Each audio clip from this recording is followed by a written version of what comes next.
যেখানে আগুন সন্ত্রাস সেখানেই প্রতিরোধ সৃষ্টি করুন, ঘরে ঘরে দুর্গ করুন, পাড়ায় মহল্লায় দুর্গ করুন। ওই আমি সন্ত্রাসীদের কোন ধরনের ছাড় দেওয়ার কোনো সুযোগ নাই।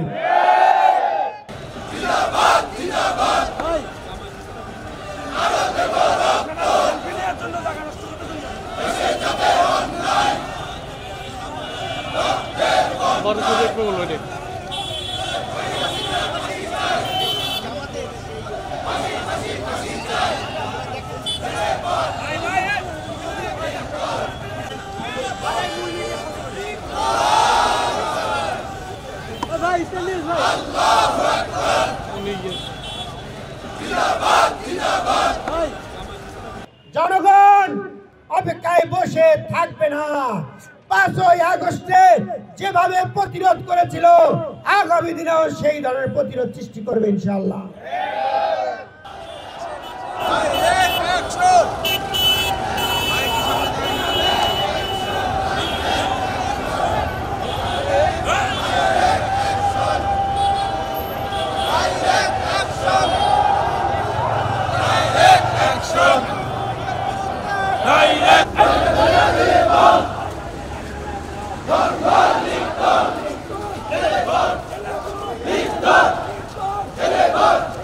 আওয়ামী সন্ত্রাসীদের আগুন সন্ত্রাস দেশব্যাপী নৈরাজ্য সৃষ্টির প্রতিবাদে তৌহিদি জনতার রাজপথে অবস্থান এবং দেশকে নিরাপদ রাখা, দেশের স্বাধীনতা সার্বভৌমত্বকে সমুন্নত রাখার জন্য আজকের এই তৌহিদি জনতার স্বতঃস্ফূর্ত অবস্থান।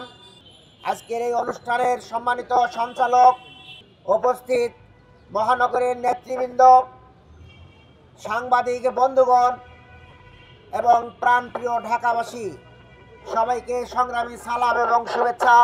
আসসালামু আলাইকুম ওয়া রাহমাতুল্লাহি ওয়া বারাকাতুহু। সংগ্রামী ভাই এবং বন্ধুগণ, আমরা বিগত 3-4 দিনে দেখতে পাচ্ছি বিভিন্ন রাস্তায় বাসে আগুন দেওয়া হচ্ছে, বিভিন্ন জায়গায় ককটেল বিস্ফোরণ করা হচ্ছে। এর মাধ্যমে জনগণের মধ্যে আতঙ্ক সৃষ্টি করা হচ্ছে। প্রিয় ভাই এবং বন্ধুগণ, আপনারা জানেন বিগত 17 বছরে আওয়ামী লীগ কি ধরনের পরিবেশ সৃষ্টি করেছিল। তারা আমাদের চৌকস সেনা বাহিনীকে দুর্বল করার জন্য 57 জন সেনা অফিসারকে হত্যা করেছে। তারা জামাত ইসলামীর নেতৃবৃন্দকে অন্যায়ভাবে মিথ্যা নাটক সাজিয়ে বিচারিক হত্যাকাণ্ড করেছে। তারা আমাদের 11 জন নেতাকে জেলখানায় বিভিন্ন মেয়াদে তারা সাজা দিয়েছে এবং ফাঁসি দিয়েছে।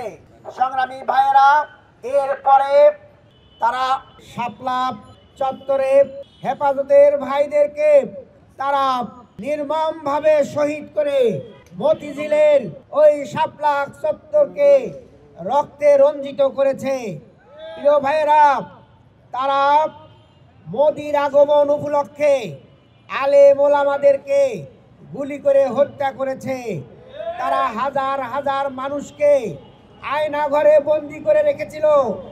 তারা আমাদের প্রাণপ্রিয় জনতাকে ক্রস ফায়ার দিয়েছে, তারা গুম করেছে, খুন করেছে। একটা অরাজক পরিবেশ সৃষ্টি তারা করেছিল। প্রিয় ভাই এবং বন্ধুগণ, লক্ষ লক্ষ মানুষকে তারা জেলখানায় বন্দী করে রেখেছিল। গোটা বাংলাদেশকে তারা বৃহৎ কারাগারে পরিণত করেছিল। তারা আমাদের নেতৃবৃন্দকে রিমান্ডের নামে অকথ্য নির্যাতন চালিয়ে পঙ্গ করে দিয়েছে 17 বছরে। সংগ্রামী ভাই এবং বন্ধুগণ, এই 17 বছরের যে ক্ষোভের বহিঃপ্রকাশ সেটা আমরা জুলাই আগস্টে দেখতে পেয়েছি। জুলাই আগস্টে বাংলাদেশের আপামর জনসাধারণ, নারী, পুরুষ, শিশু, ছাত্র জনতা, মেহনতি মানুষ রাস্তায় নেমে এসেছিল। তারা বলেছিল যে আমাদের পিছনে পুলিশ, সামনে স্বাধীনতা, আমরা সেই স্বাধীনতা অর্জনের জন্য সম্মানজনক মৃত্যুবরণ করার জন্য প্রস্তুত আছি। সংগ্রামী ভাইয়েরা, আমাদের প্রায় 1500-এর মতো ছাত্র জনতা জীবন দিয়েছে, চোখ দিয়েছে, হাত দিয়েছে, তারা পা দিয়েছে, পুঙ্গত্ব বরণ করেছে, তবুও ওই ফ্যাসিবাদকে কোনোভাবেই আমরা সমর্থন করি নাই। ফ্যাসিবাদকে আমরা প্রতিরোধ করে দেশ থেকে আমরা বিদায় করে দিয়েছি। সংগ্রামী ভাইয়েরা, বাংলাদেশের মানুষ অত্যন্ত শান্তিপ্রিয় মানুষ, বাংলাদেশের মানুষ গণতান্ত্রিক মানুষ। তারা আইনকে হাতে তুলে নেয়নি, যে কারণে 5ই আগস্টে ওবায়দুল কাদের যে আশঙ্কা করেছিল 5 লক্ষ লোককে হত্যা করা হবে, কিন্তু বাংলাদেশের মানুষ আইনকে হাতে তুলে নেয়নি। আর এইটাকে দুর্বলতা মনে করে আজকে পাশে আগুন দিচ্ছেন, এইটা এই দেশের মানুষ কিন্তু ক্ষমা করবে না। এদেশের মানুষ আপনাদের রিয়ালাইজেশন দেখতে চাচ্ছিল, আপনাদের অনুভূতি দেখতে চাচ্ছিল যে আপনারা যে অন্যায় করেছেন, মানুষকে হত্যা করেছেন, এইটা আপনারা ক্ষমা চান কিনা সেইটার জন্য তাকিয়েছিল। কিন্তু ক্ষমার পরিবর্তে আবারও আপনারা হত্যার রাজনীতি শুরু করেছেন ক্ষমতার জন্য, নিজের স্বার্থের জন্য। শেখ হাসিনা নিজের দলের কর্মীকে হত্যা করতে ক্ষান্ত হয়নি। ভাইয়েরা, আজকে তারা বাংলাদেশকে অস্থিতিশীল করার জন্য আবারও হত্যার রাজনীতি শুরু করেছে। আমরা বলবো হত্যার রাজনীতি বন্ধ করুন, না হলে সারা বাংলাদেশ ঘেরাও করে আপনাদের সকল সন্ত্রাসীকে আবার আমজনতা গ্রেফতার করে আইনে সোপর্দ করবে ইনশাআল্লাহ। সংগ্রামী ভাই এবং বন্ধুগণ, আমরা সরকারকে বলবো, আপনার আইন শৃঙ্খলার বাহিনীকে আপনারা সতর্ক রাখুন। যেখানেই সন্ত্রাসীদেরকে পাওয়া যাবে বোমা সহ অগ্নিকাণ্ড ঘটনার পূর্বেই তাদেরকে গ্রেফতার করুন এবং তাদেরকে রিমান্ডে নিয়ে আসল উৎসগুলো খুঁজে বের করার জন্য চেষ্টা করুন। না হলে জনগণ অপেক্ষায় বসে থাকবে না। 5ই আগস্টে যেভাবে প্রতিরোধ করেছিল, আগামী দিনেও সেই ধরনের প্রতিরোধ সৃষ্টি করবে ইনশাআল্লাহ।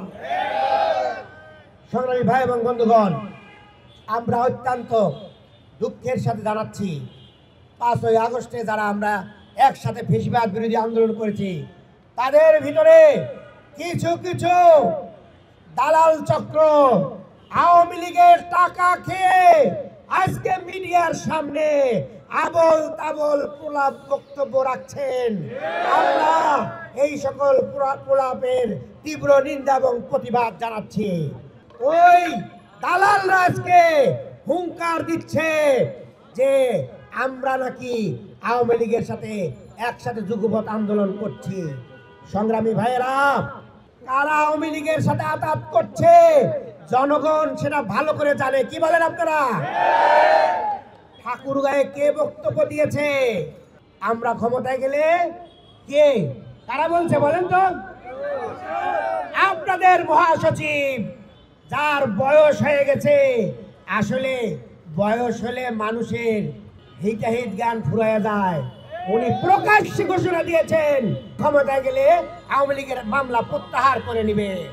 আমরা ধিক্কার জানাই যারা দেশের মানুষকে হত্যা করেছে, তাদের মামলা প্রত্যাহার করার কোনো সুযোগ জনগণ কাউকেই দিবে না।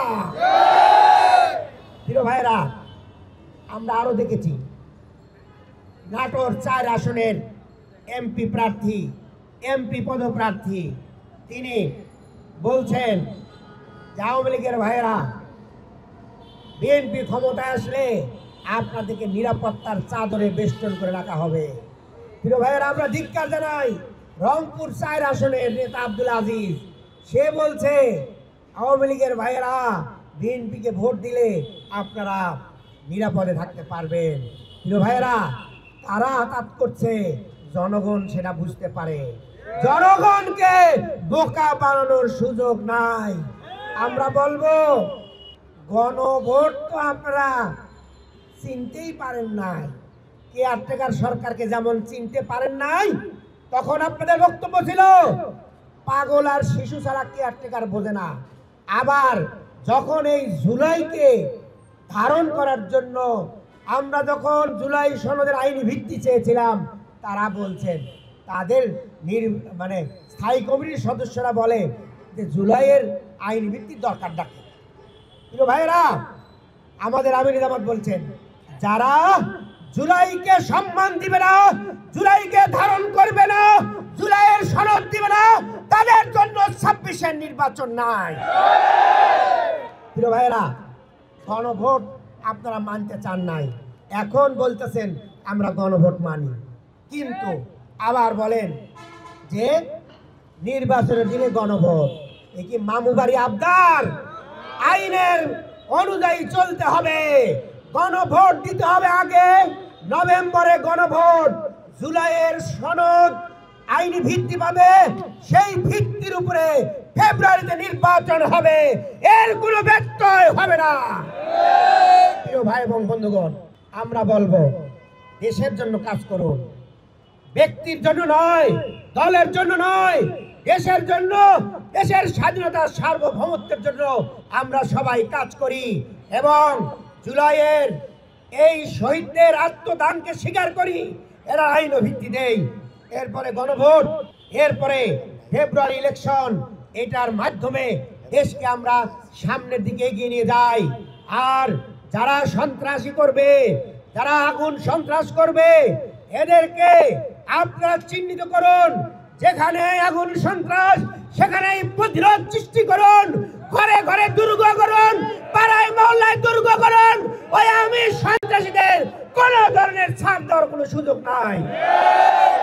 সংগ্রামী ভাই এবং বন্ধুগণ, রাজপথ থেকে পাড়ায় মহল্লায় দুর্গ গঠন করে ওই আওয়ামী ফ্যাসিবাদকে উৎখাত করে আমরা নব্য ফ্যাসিবাদকে চ্যালেঞ্জ করে বাংলাদেশের স্বাধীনতা সার্বভৌমত্বের জন্য ভূমিকা রাখার উদাত্ত আহ্বান জানিয়ে সবাইকে ধন্যবাদ জানিয়ে আমার বক্তব্য এখানে শেষ করছি। আল্লাহ হাফেজ। বাংলাদেশ জিন্দাবাদ।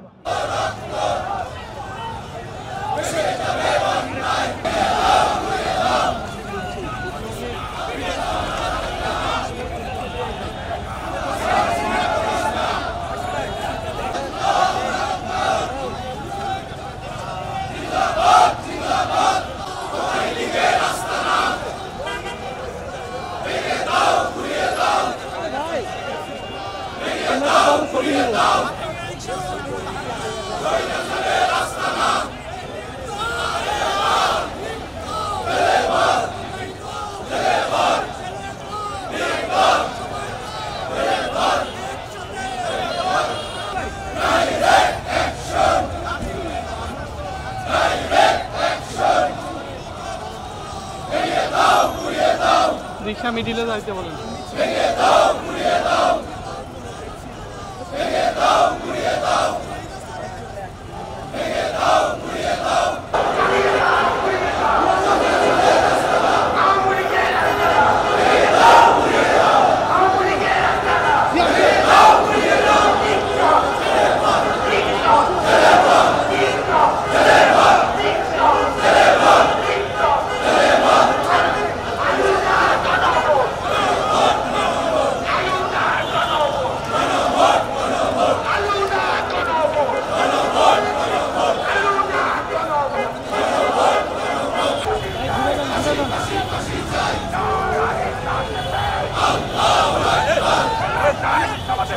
জিন্দাবাদ জিন্দাবাদ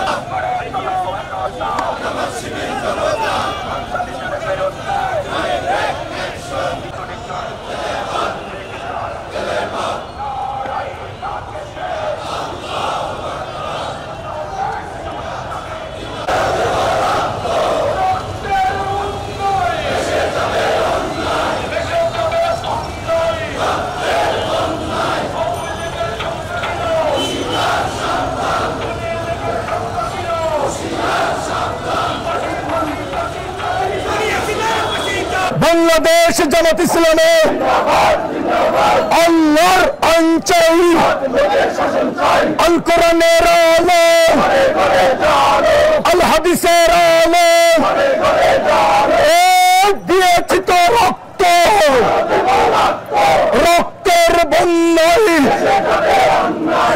কাছে গাড়ি পোষ না, বোমাবাজি করিস না, পিঠের চামড়া রাখবো না।